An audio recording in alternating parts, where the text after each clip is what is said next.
sponsor of the Melrose Mets, a team that won several Metro Boston and New England regional titles. What the program does not tell, it does not reveal, is the character of the man. A real gentleman who truly loved the sport of softball. George traveled with the team. He made arrangements for the team. He made certain that everyone's needs were taken care of. It's no wonder that all the players loved him and appreciated his work. When he took over the perennial champion Cardinals back in 1980, a team that had been winning consistently, he continued that tradition with the Franklin Cardinals. And they won 4 regional tournaments and 4 national tournaments. And then finally, in 1983, the Franklin Cardinals won the men's major national fast pitch tournament in Decatur, Illinois.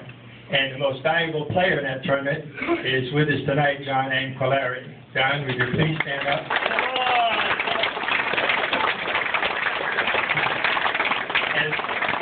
As winners of the 1983 tournament, they also earned the right to play in the ISF tournament, which was held in Michigan that year.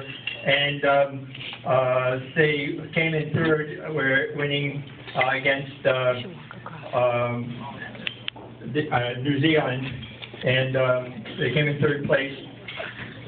In 1986, without informing any of his players, George made a trip to Oklahoma City, and he went there for the purpose of seeing 3 of his players inducted into the National ASA Hall of Fame from the same team, something that has never done before, with John Anquilleri, Al Lewis, and Vinny Cassero. At this time, I'd like to welcome George to come up to the front and receive the adulation that you are due. And George is being inducted into the Hall of Fame in the Service Award category. George.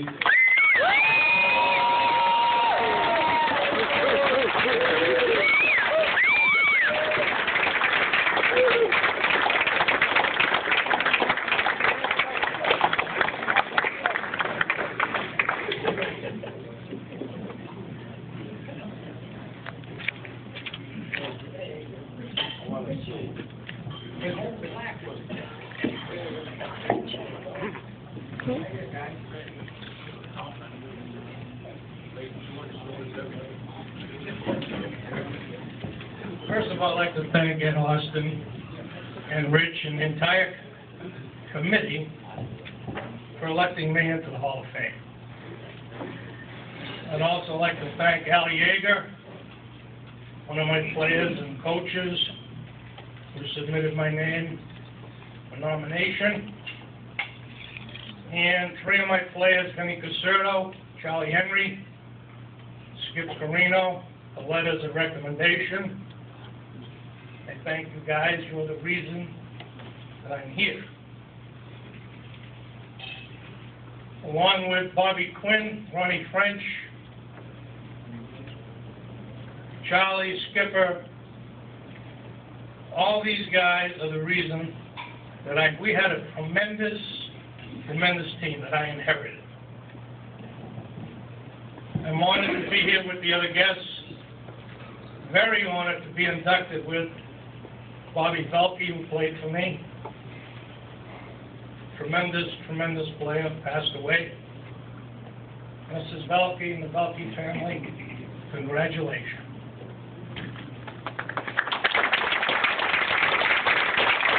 Because I have my family here, all the kids are here, grandchildren, friends, my wife Chris, who traveled with me all around the country. We went to Decatur in 1983 for the national championship. And when we used to go to different cities around the country, I used to try to find out, what's the city famous for? And I can report to you, Decatur, Illinois isn't famous for anything.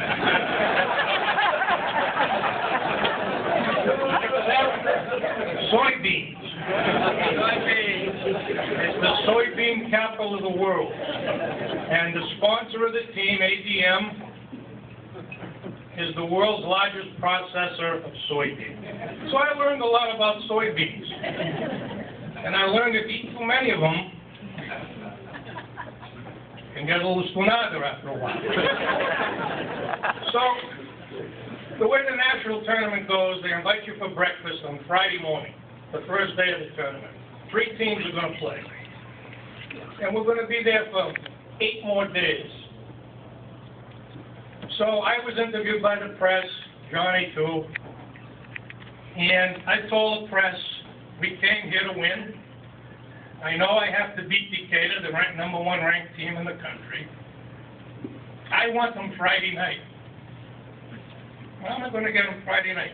If you go to breakfast and there's 29 teams and there's 29 softballs lined up, and you go pick a softball out of the box, they open the box, the ball has a number, and they put your number up on the bracket board.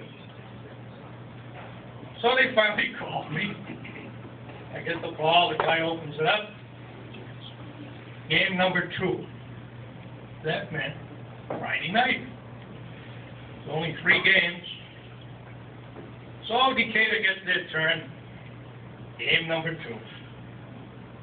The soybean softball gods blessed me with my wish.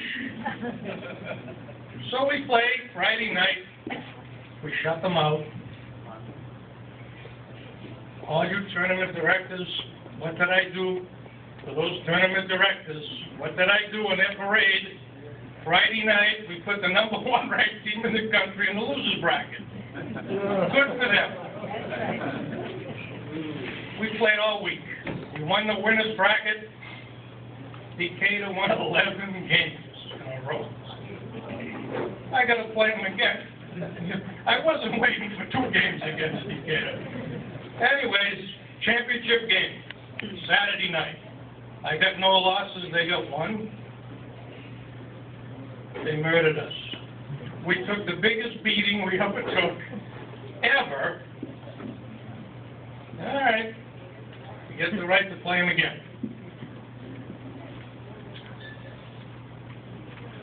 2 or 3 innings go by, Decatur gets a couple of runs. It's 2-0 in the 3rd inning.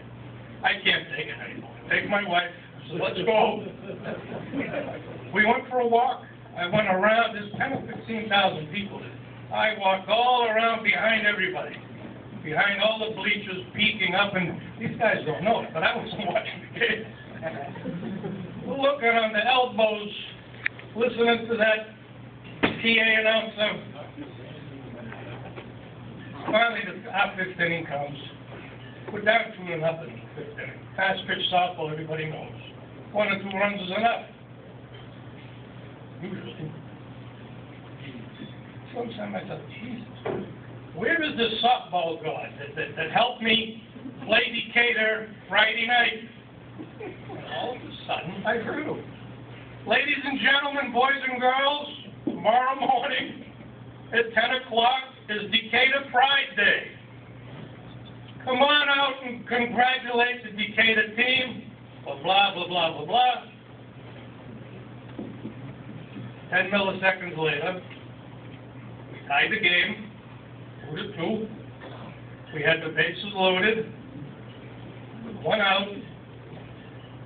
The eventual MVP of the tournament, John Ancolari at the plate, hit a fly ball as far as you can hit it and stay in the ballpark. Bobby Quinn is on 3rd. He scores, slides into their catcher, the other Bobby Quinn, knocks him on his behind. Johnny Harper comes around to score. And we get 2 runs on a fly ball. 4 runs. We win the game 4-3. Eventually, the end. Here's the moral of the story. Don't eat too many soybeans. That idiot that said those magic words. Anyways, I've had a great time with all these guys. We won the Nationals in '83. We represented America. Instead of Franklin Cardinal, it said USA. We won a bronze medal. And tonight is the frosting on the cake. I thank everybody here that's responsible, and I humbly accept this award. Thank you.